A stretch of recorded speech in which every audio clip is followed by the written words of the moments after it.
Democracy government of the people, by the people, for the people. কে বলেছিলেন এই সংজ্ঞাটা? আমেরিকার 16তম প্রেসিডেন্ট আব্রাহাম লিঙ্কন, একজন মুচির ছেলে। সেই গণতন্ত্রের কি আছে? আপনি নিশ্চয় বলতে পারেন আমি কম বেশি শিক্ষিত। অবশ্যই কিছু শিক্ষিত। আমার হাতে কি রিক্সা? কেন? ভালো কিছু করার কি আমার যোগ্যতা নেই, দক্ষতা নেই? আছে, আমার যাচাই বাছাই করার আমার প্ল্যাটফর্ম পাই। তার আগে ওনারা খেলা শুরু করে দিয়েছেন, খেলা হবে, খেলা হবে। আরে কি খেলা হবে? আপনি কি খেলতে চান? কি খেলতে চান? আমরা তো এই দেশের জনগণ, সাধারণ মানুষ। আপনি আমাদের কাতারে আসেন, তারপর খেলা কাকে বলে আমরা খেলবো। আপনিও খেলেন। দেশ স্বাধীন হয়েছে, এই স্বাধীনতার দলিলটা কার কাছে আছে? দলিলটা কার কাছে আছে? এই বলেছিলেন না, বুদ্ধ সাহেব বলেছিলেন, যাও তোমার দিল্লির পূর্বদের কাছে যাও। সেই Delhi My home district is big mental hospital of my country, but I am a great mental of my country. I think everybody is very emotional and very sentimental. I am his professional body power and blood control bike driver. 14 years of this copper is my life.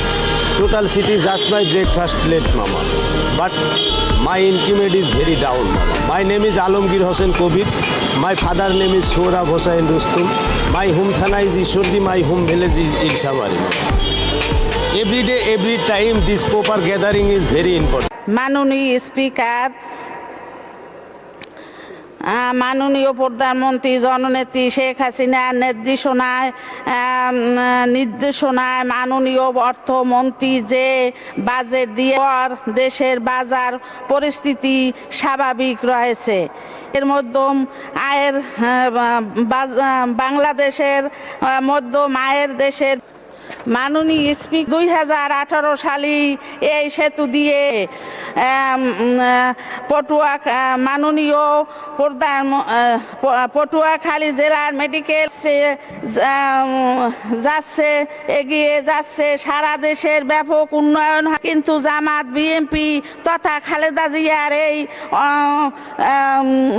এই উন্নত অগ্রযাত্রা ভালো লাগে না।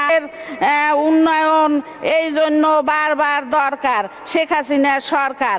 আমরা বিশ্বাস করি আগামী 2019 সালে ইনশাআল্লাহ।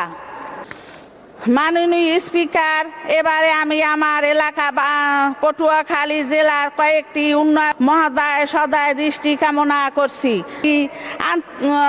আধুনিক ও পূর্ণ অঙ্গ মেডিকেল কলেজ হবে এবং সানাই এবং সাথে সাথে পটুয়াখালী মেডিকেল কলেজের নাম শেখ রাসেল জানাই এবং মেডিকেল কলেজের নাম করণের জন্য জোর দাবি জানাই। ধন্যবাদ মাননীয় সদস্য।